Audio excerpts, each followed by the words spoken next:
All right, buckle up because today we're tackling a story that's like ancient but still sparks debate, like it was written yesterday, the Genesis creation narrative. And you know we love a good origin story, but we're going deep, focusing on Genesis chapter 2. Where things get really interesting. See, chapter 2 starts with God taking a well-deserved break, creating a whole universe. I'd need a nap.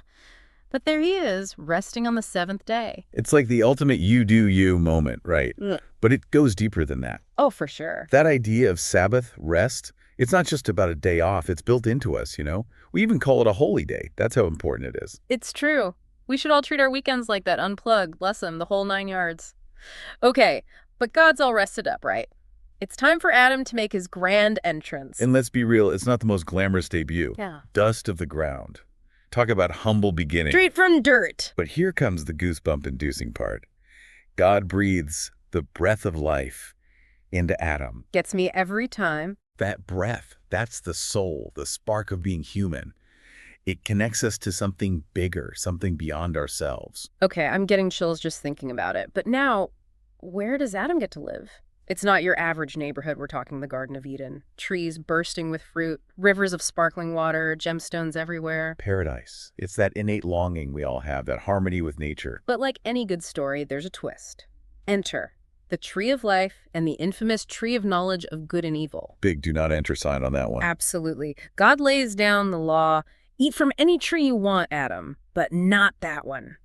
Forbidden fruit, knowledge that comes with a heavy price. Talk about high stakes. And it really makes you think, what is it about knowledge that's so, I don't know, alluring, maybe even dangerous? Right. Is it about blind obedience? Or is it about free will, making our own choices, even if it means messing up? Big questions. And this next raises a few more. God takes one look at Adam and says, it is not good for man to be alone. We've all been there. Oh yeah, that need for connection, it's hardwired. It's not a weakness.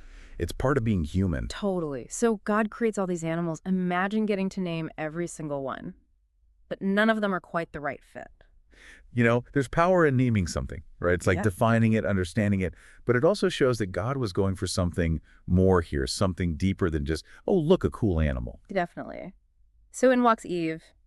And now, the way she's created, from Adam's rib. So, whoa. That sparked endless discussion. Oh, absolutely. You've got the traditional interpretation, interdependence between man and woman. But then scholars, feminist thinkers, they point out that the Hebrew word for helper, it doesn't mean subservient. It can also mean a strong rescuer, like standing side by side, not one above the other. Which makes so much sense. And coming from the same source, they have this inherent equality, right? Exactly. Two sides of the same coin, both touched by the divine. It's amazing how one verse can spark so many interpretations. Our understanding of gender, relationships, it keeps evolving. It's mind-blowing, and Adam's reaction to Eve, I love it. This is now bone of my bones and flesh of my flesh. She shall be called woman, for she was taken out of man. Instant connection.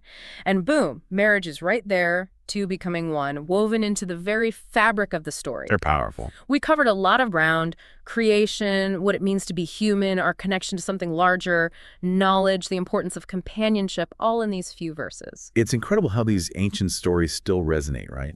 Makes you think, how does this story, thousands of years old, how does it still shape how we see ourselves and the world today? It's a question worth pondering. And that's a wrap on another deep dive. Until next time.